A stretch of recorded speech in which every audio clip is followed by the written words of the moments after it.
पद्मेश 24/7 में आपका स्वागत है। मैं हूं अर्चना मिश्रा। आगे बढ़ने से पहले सबसे पहले एक नजर आज की हेडलाइंस पर।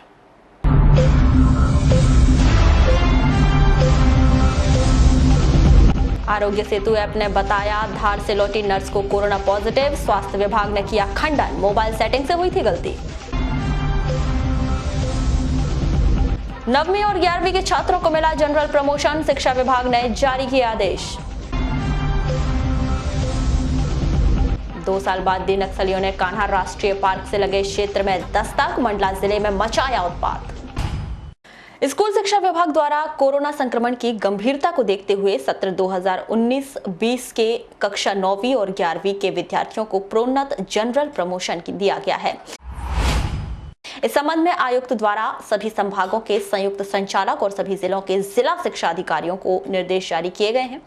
बालाघाट जिले में भी इस आदेश का पालन किया जा रहा है, जिसके तहत छात्रों को जनरल प्रमोशन दिया जाएगा। लांजी पुलिस द्वारा एक व्यक्ति के व्यक्तिगत क्षणों का अश्लील वीडियो बनाकर व्हाट्सएप ग्रुप में शेयर करने के मामले में 3 युवकों को गिरफ्तार किया गया है। दरअसल इस मामले में पुलिस द्वारा आरोपी युवकों के नाम नहीं बताए जा रहे हैं। इसके पीछे बड़ी वजह यही बताई जा रही है कि जिस महिला ने इस मामले की शिकायत की है उसके द्वारा इन युवकों की शिनाख्त नहीं की गई है। दिनांक 9 तारीख को लांजी क्षेत्र पर काम करता है, वहाँ से एक युवती ने आकर शिकायत दर्ज कराई कि वो अपने मंगेतर के साथ गाँव के खेत पर बैठी हुई थी।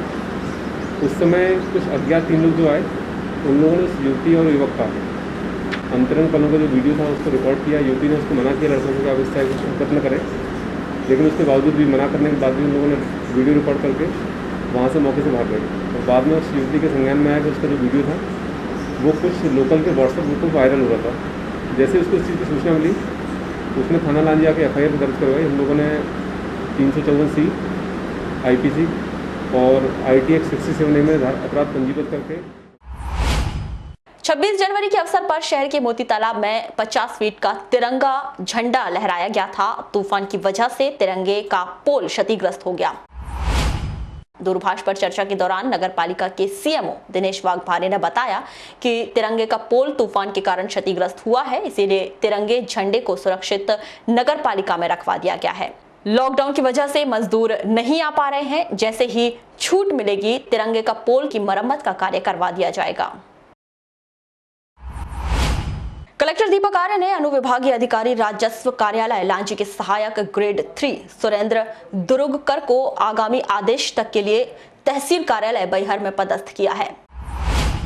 सहायक ग्रेड 3 सुरेंद्र दुरुगकर के विरुद्ध कोविड-19 लॉकडाउन के दौरान विभिन्न प्रकार के पास जैसे ईंट, भूसा, सब्जी, खाद्य सामग्री आदि के परिवहन और ई-पास जारी करने के लिए रुपए की मांग किए जाने की शिकायतें विभिन्न माध्यमों से प्राप्त हो रही थी। इस पर उसे कारण बताओ नोटिस जारी किया गया था, लेकिन इसके बाद भी उसके आचरण में सुधार नहीं हुआ था और उसके खिलाफ लगातार शिकायतें मिल रही थी। कलेक्टर श्री आर्य ने इन शिकायतों को गंभीरता से लेते हुए सहायक ग्रेड 3 को लांजी से तहसील कार्यालय बैहर में पदस्थ कर दिया है।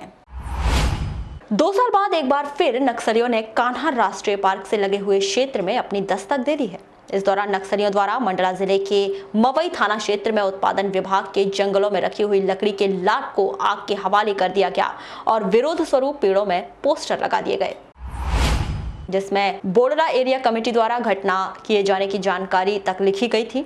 इस घटनाक्रम के बाद कान्हा राष्ट्रीय पार्क से लगे हुए मोती नाला, गढ़ी, पांडुताला, चिल्फी क्षेत्र में बालाघाट जिला पुलिस बल ने अपनी गति को बढ़ा दिया है। पुलिस अधीक्षक अभिषेक तिवारी ने बताया कि नक्सलियों द्वारा 2 साल बाद एक बार फिर कान्हा राष्ट्रीय पार्क से लगे हुए क्षेत्र में अपनी उपस्थिति दर्ज की है। इसे देखते हुए और अधिक सतर्कता बढ़ा दी गई है। लगातार जंगल में सर्चिंग की जा रही है, हर संदिग्ध व्यक्ति पर नजर रखी जा रही है। नक्सलियों द्वारा लॉकडाउन में मध्य प्रदेश के भीतर पहली बार किसी घटना को अंजाम दिया गया है, जिससे पुलिस प्रशासन और अधिक सतर्क हो गया है। चलिए कोरोना से जुड़ी हुई अहम खबरें हम आपको दिखा रहे हैं, जिसे आप पूरी तरह से समझने की कोशिश करें। आखिरकार हमारे जिले के जिम्मेदार अधिकारी आपको क्या जानकारी देना चाह रहे हैं और क्या समझाना चाह रहे हैं। बालाघाट जिले में निश्चित ही अब तक कोई कोरोना का पॉजिटिव मरीज नहीं मिला है। जिला ग्रीन जोन में है, इसलिए लॉकडाउन में आंशिक छूट दी गई। इस कारण लोगों को लग रहा है कि कोरोना संक्रमण काल पूरी तरह से खत्म हो चुका है। इस बात का फायदा उठाते हुए लोगों ने सोशल डिस्टेंसिंग का पालन करना, मास्क लगाना, सब कुछ छोड़ दिया है।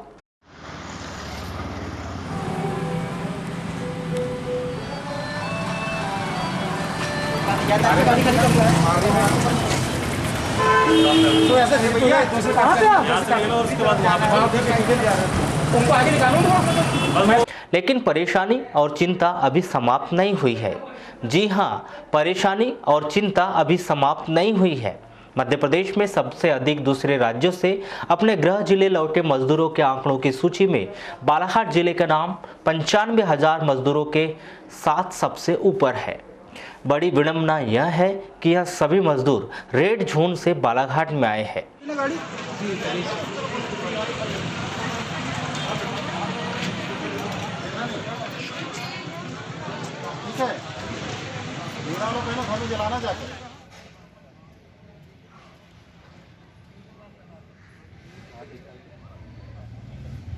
आपका नाम? रामेश का 25।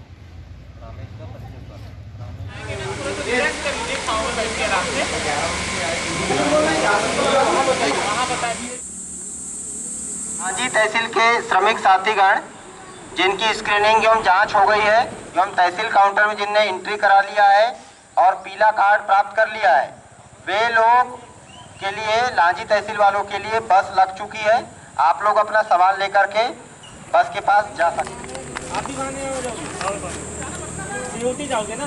कितना दूरी है ना सीओटी तो? अरे डिस्टेंस बताओ ना थोड़ा। इसी तरह छात्रों की संख्या भी हजारों में है, जो कोरोना संक्रमण काल में रेड जोन से बालाघाट में आए हुए हैं।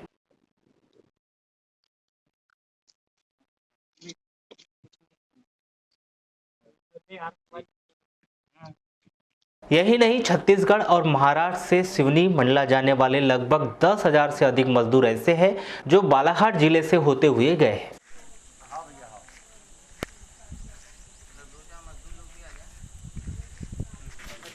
नहीं तो आपको तो माल के पैसे वहाँ भी लगेंगे।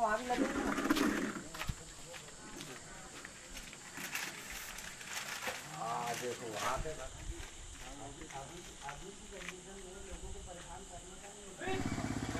मैं तो लोग को मना कर देता हूँ, वहाँ के लोग गाड़ी खाली नहीं।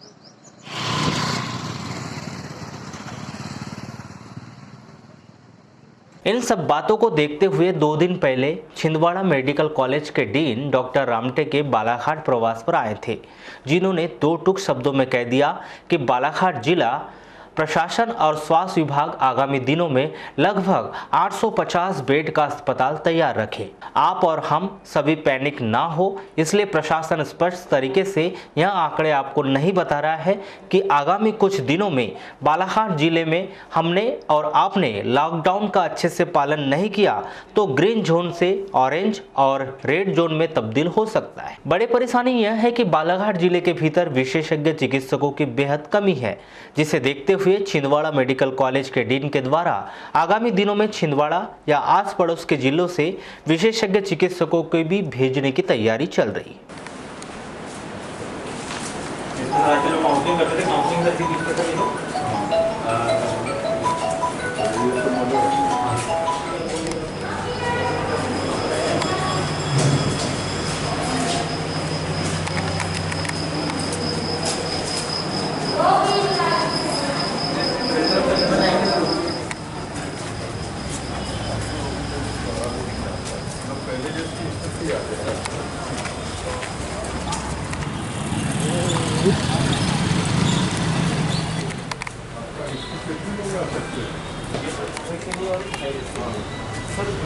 हाई रिस्क सस्पेक्टेड केसेस आएंगे, जैसे कंफर्म नहीं होंगे, इसको ध्यान रखेंगे पहले। जैसे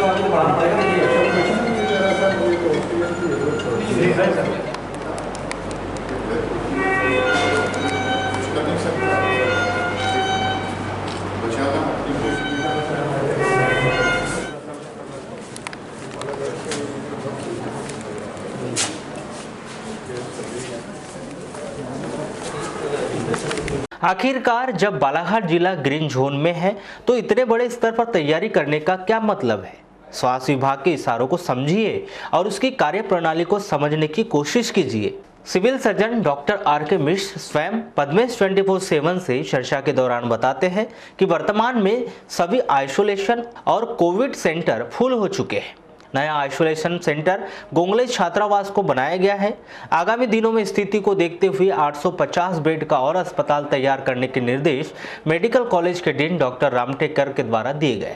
कलेक्टर दीपक आर्य भी पद्मेश 24/7 के माध्यम से जिले वासियों से यही अपील कर रहे हैं कि जिस तरह से उन्होंने लॉकडाउन 1 और 2 का पालन किया, वैसे ही लॉकडाउन 4 का भी पालन आगामी दिनों में करते रहे। दुकान और बाजार आपकी सुविधाओं के लिए खोले गए हैं, इस छूट को मिसयूज न करें। इसी बात को पुलिस अधीक्षक अभिषेक तिवारी भी दोहराते हैं और कहते हैं कि हम जिले वासियों को स्वस्थ रखने के लिए कटिबद्ध हैं। इसके लिए हमें चाहे थोड़ी सख्ती बरतना पड़े, उसके लिए हम तैयार हैं। जरूरत अब केवल इस बात की है कि जिलेवासी स्वयं समझदारी दिखाए और अपने स्वास्थ्य के प्रति लापरवाही न बरते। बहुत अधिक जरूरी हो तभी घरों से बाहर निकले, मास्क लगाए, अधिक से अधिक समय घरों पर ही बिताए। पद्मेश 24/7 की यह खबर आपको दिखाने का उद्देश्य यही है कि आप लॉकडाउन में मिली छूट का गलत उपयोग ना करें और अधिक से अधिक घरों पर ही रहे, क्योंकि शुरू से लेकर अब तक कोरोना के विषय में यही कहा जा रहा है कि सोशल डिस्टेंसिंग, घर पर रहकर ही इस बीमारी का बेहतर इलाज किया जा सकता है, जिसमें अब तक बालाघाट जिला सफल रहा है। तो ये थी अभी तक की खास खबरें। अगले न्यूज बुलेटिन के साथ फिर मुलाकात होगी, तब तक के लिए नमस्कार।